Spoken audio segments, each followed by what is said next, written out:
మావయ్య, అయినా 2 రోజులే కదా, వెళ్ళి వచ్చేస్తాను, ఏం పర్వాలేదు. పల్లవి కూడా వస్తోంది. పల్లవితో పాటు సరదాగా 2 రోజులు స్పెండ్ చేసి వస్తాను.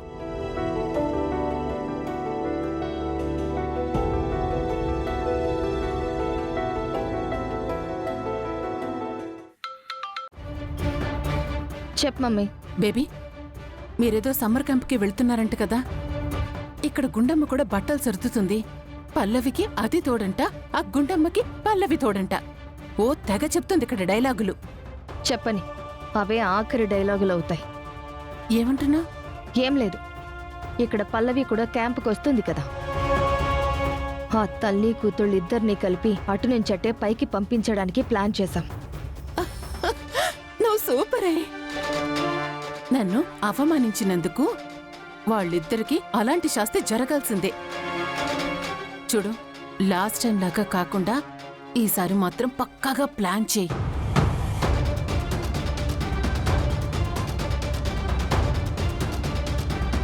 విన్నారు కదా ఆంటీ, అటు గుండం వస్తుంది, ఇటు పల్లవి వస్తుంది. ఇదే ఆఖరి యాత్ర అవుతుంది.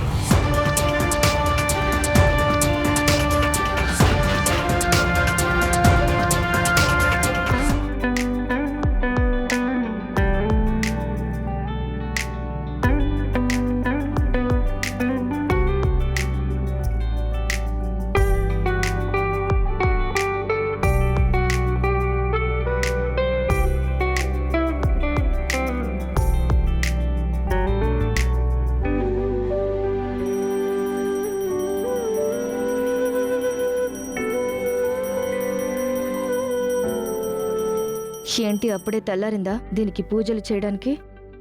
సమ్మర్ క్యాంప్కి బయలుదేరుతుంది కదా. అది బయలుదేరేది సమ్మర్ క్యాంపుకి కాదు, చావు క్యాంపుకి. సమ్మర్ క్యాంపులో జరిగే రోజులే దాని పాలిట ఆఖరి రోజులు.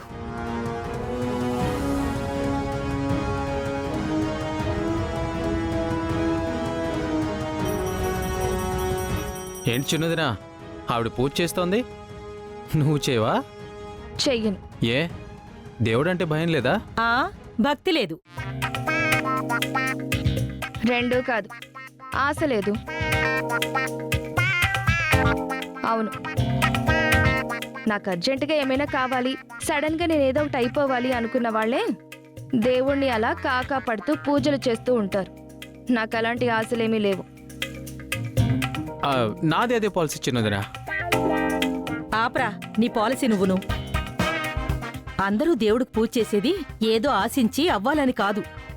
ఇంత గొప్ప జీవితాన్నిచ్చాడు, ఏ అంగవైకల్యం లేకుండా పుట్టించాడు. ఇలా మనల్ని పుట్టించి ఇంత గౌరవప్రదమైన జీవితాన్నిచ్చినందుకు ఆ దేవుడికి కృతజ్ఞత చెప్తారు. అందుకే పూజ చేస్తారు, ఆశించి కదే పిచ్చి మొహందాన. అబ్బా నానమ్మ, వదిలితే చాలుగా, తెగ క్లాసులు తీసుకుంటావు కదా. నానమ్మ క్లాస్ తీసుకోవడం లేదురా, ఫ్యాక్ట్ చెప్తుంది.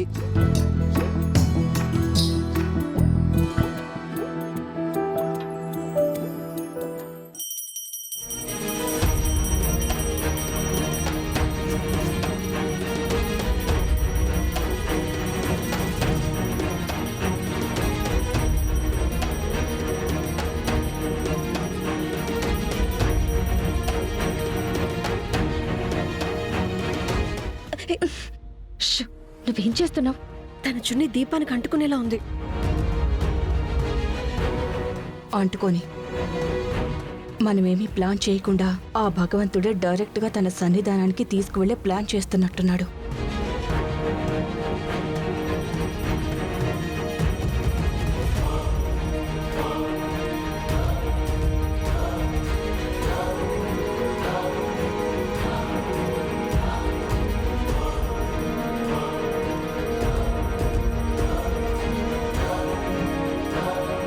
ఏయ్, చూసుకోవా?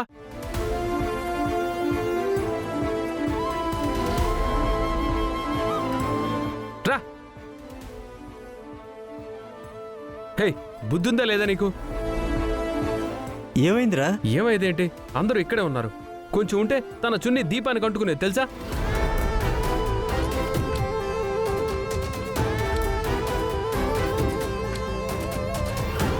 అంటుకొని ఉండుంటే ఏం జరిగేదో తెలుసా? నేను చూసుకోలేదండి. చూసుకోవాలి.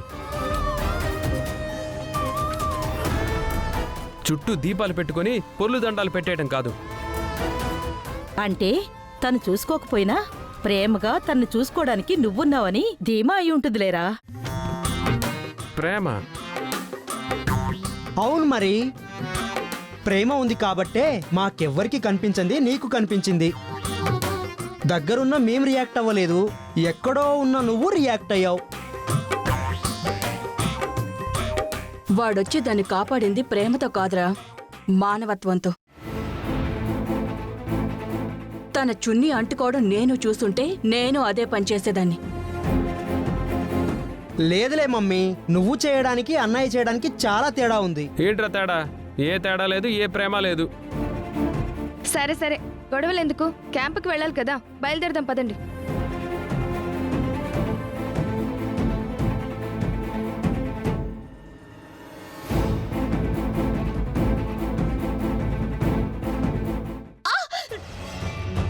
అయ్యో పల్లవి, ఏమైందమ్మా? అయ్యో రక్తం.